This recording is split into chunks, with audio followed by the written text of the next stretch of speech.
हरे कृष्ण भक्तों, आज की इस वीडियो में हम सुनेंगे शास्त्र अनुसार सही तरह से अगर कोई भक्ति करे तो वो सभी तरह से सुखी हो सकता है।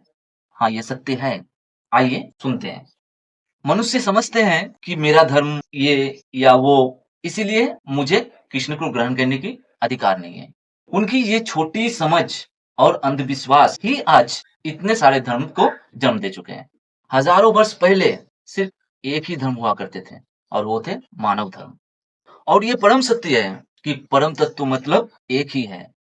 हम सिर्फ उन्हें अलग-अलग नाम देकर आपस में भेदभाव कर लिए हैं और इसी भेदभाव की वजह से आज पूरे पृथ्वी में इतनी लड़ाई है। हमें लगता है कि मैं इतना शिक्षित हूँ, इतना बुद्धिमान हूँ, मैं अपनी बुद्धि से परम सत्य को जान लूंगा। पर ब्रह्म संहिता में साफ बोले गए हैं, करोड़ों सालों तक कोई अपने अटकलें और कल्पना करके भी परम सत्य को जान पाना असंभव है। जब तक श्री कृष्ण की इच्छा ना हो, उन्हें कोई नहीं जान सकता।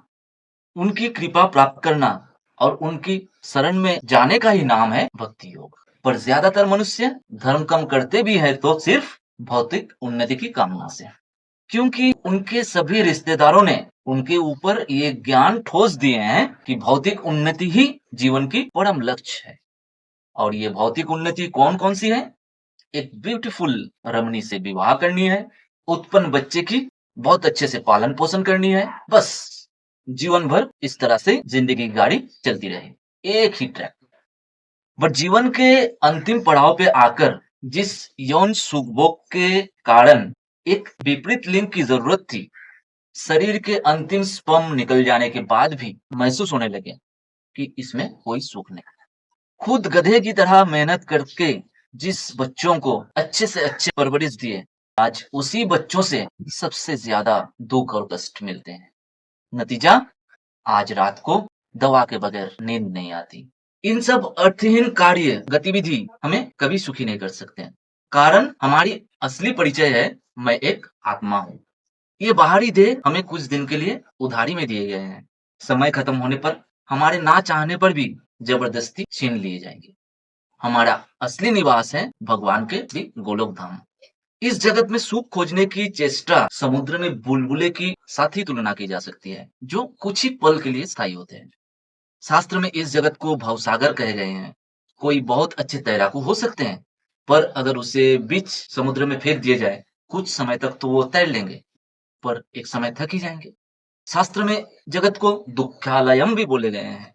मतलब सीधी है, हम कितनी भी कोशिश कर लें, यहाँ सर्व सुखी कोई नहीं हो सकता।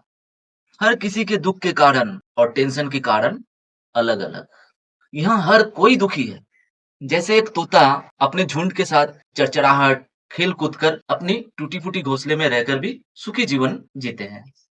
पर हम अपनी इंद्रिय चरितार्थ हेतु उन्हें पकड़कर भले ही एक चांदी के पिंजरे में उन्हें रखे, रोज लाल मिर्च और चना खाने को दे और हमें लगे कि मैं उन्हें बहुत सुख दे रहा हूं, पर नहीं।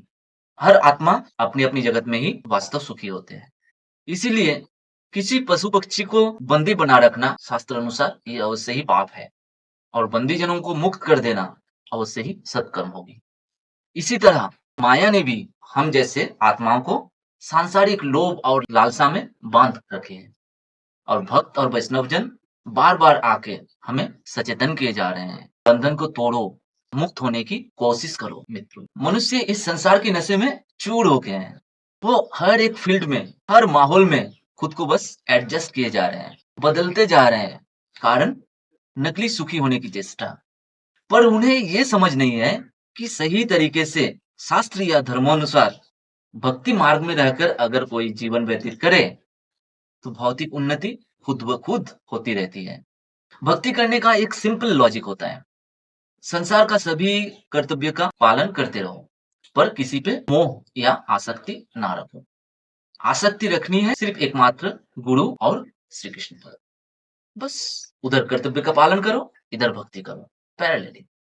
जब तक इस संसार के किसी भी व्यक्ति या वस्तु के प्रति आसक्ति बची रहती है, फिर ये बार बार जन्म और मृत्यु के चक्कर को नहीं काट पाएंगे, अर्थात मोक्ष नहीं होगी। इसीलिए इस जगत की मिथ्या प्रेम की अनुभव को छीन कर जब तक हम श्री कृष्ण के प्रति समस्त प्रेम को केंद्रित नहीं कर पाएंगे, तब तक सुखी होने की कोई प्रश्न भी नहीं। उनके प्रति पूर्ण समर्पित होकर तो देखो, ईश्वर संबंधित मनगढ़ंत कल्पना, समस्त कामनायुक्त कर्म, लोभ, ईर्ष्या, समस्त अपने आप ही दूर हो जाएँगे। हरे कृष्ण।